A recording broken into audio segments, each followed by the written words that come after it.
हड़प्पा काल से पहले जब इंसानों के पास अपने शहर नहीं थे, घर नहीं थे, लोहा नहीं था, हल नहीं था, तब जीने के लिए बहुत ही ज्यादा जिद्दोजहद करनी पड़ती थी। आग, बाढ़ और बारिश से जूझते हुए इंसानों ने प्रकृति को पूजना शुरू कर दिया।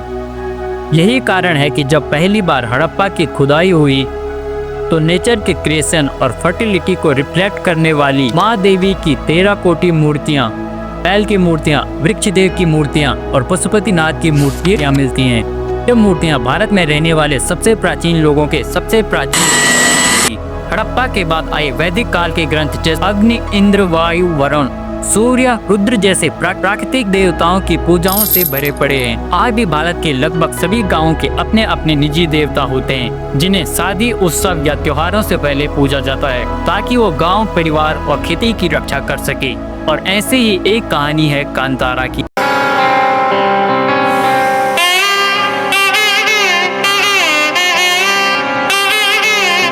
भारत की आज़ादी से पहले ब्रिटिश काल में साउथ कन्नड़ के नाम से एक बड़ा जिला हुआ करता था, जिसमें आज के कर्नाटक का साउथ कन्नड़, उडुपी जिला, केरल के कासरगोड जिले का अपर पार्ट शामिल था।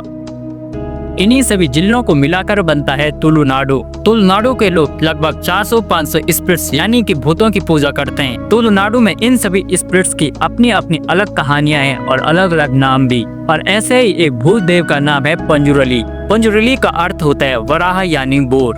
तुलु माइथोलॉजी यानी कि तुलु लोक कथाओं के अनुसार वेस्टर्न घाट पर बहुत साल पहले 2 जंगली सुअर हुआ करते थे जो भाई बहन थे। भगवान सुब्रमण्यम ने इन दोनों जंगली सुअरों को आशीर्वाद दिया, जिसके बाद वे एक जोड़ा बन जाते हैं। इनके 4 बच्चे होते हैं। इससे एक बच्चा भगवान शिव के बगीचे में पहुंच जाता है और मां पार्वती उसे अपने बच्चे के रूप में गोद ले लेती है, जो जल्द ही बगीचे में उत्पात मचाने लगता है, जिसे देखकर भगवान शिव क्रोधित हो जाते हैं और उसे मारने का प्लान बनाते हैं। मां पार्वती ने भगवान शिव से प्रार्थना की, जिसके बाद भगवान शिव ने इस वराह को एक आत्मा के रूप में बदल दिया, पृथ्वी पर इंसानों की रक्षा के लिए भेज दिया। शिव भगवान ने वराह को लोगों की रक्षा करने का आशीर्वाद दिया और तब से तुलु लोगों का मानना है कि उनके खेतों व फसलों की रक्षा करने के लिए भगवान शिव ने वराह को धरती पर यानी कि तुलुनाडु भेजा। तभी से तुलुनाडु के लोग इसी पंजुरली देव की पूजा करते हैं। इन्हें ही देव मानते हैं और हर साल भूतकोला नाम का त्योहार मनाया जाता है और पंजुरली देव की पूजा की जाती है। और एक दूसरी कथा के अनुसार जब 3 देवता ब्रह्मा, विष्णु और महेश एक सभा में बैठे थे, तब विष्णु के पसीने की एक बूंद से एक वराह का जन्म हुआ। इस वर्ष स्वर्ग के बगीचे में उत्पात मचाने लगा और वहाँ तबाही मचाने लगा।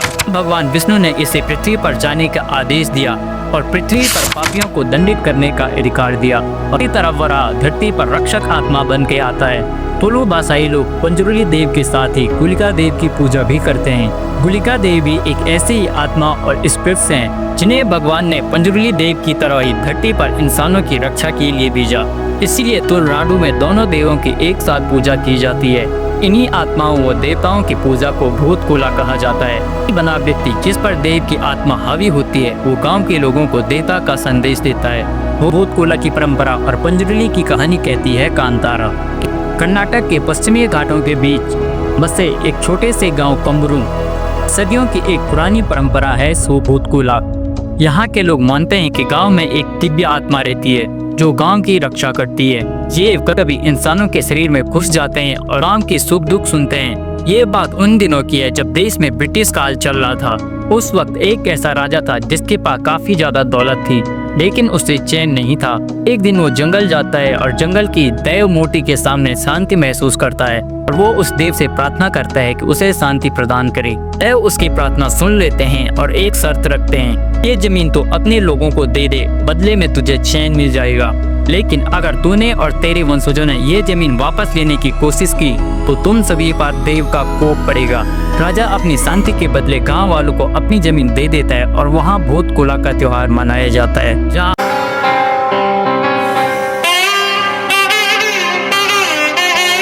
हर साल गांव वालों के बीच देव उतरकर सबको आशीर्वाद देते हैं।